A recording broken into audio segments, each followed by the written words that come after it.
Well, Carlo, this is the first time that Metrolink is proactively making a suspension for their services due to high tides. Now, they made this decision based off an incident that happened in Orange County last month under similar circumstances.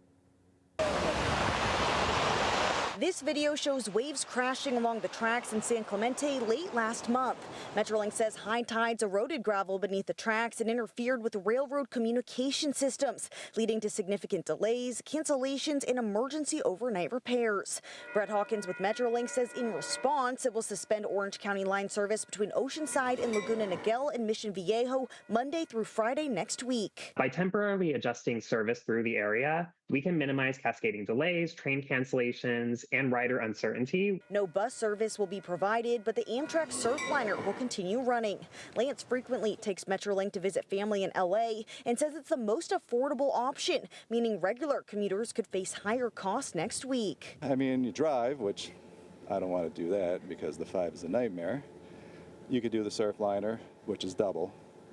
And then as far as anything else, I mean, shoot, Metrolink is really it. Meanwhile, crews have been reinforcing parts of the railroad, including here in Oceanside, using riprap and ballast. The riprap are these larger rocks that we line the edge of the railroad, which helps sort of protect the area from erosive water and waves coming up against it, versus the ballast that we lay underneath the railroad tracks, which is more of a support and stabilization for the tracks. Metrolink says this won't be a one-time fix. Forecasters are watching the potential for a super El Nino this winter, a pattern that could bring higher tides and a greater risk of coastal flooding up and down the coast. Hawkins says that's part of why the railroad is treating next week as a test run. We'll have to see how this week goes, because we came to this proactive decision by virtue of seeing the impact to our system based on what happened towards the end of July.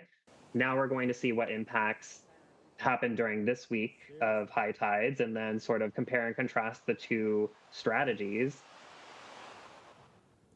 And again, service continues through this weekend. The suspension begins Monday through Friday of next weekend. Metrolink says that riders will get updates through text, email, and their app. Reporting live from Oceanside, Alex Lai, News 8. All right, looks like they have options, but they need to plan ahead. Thanks, Alex.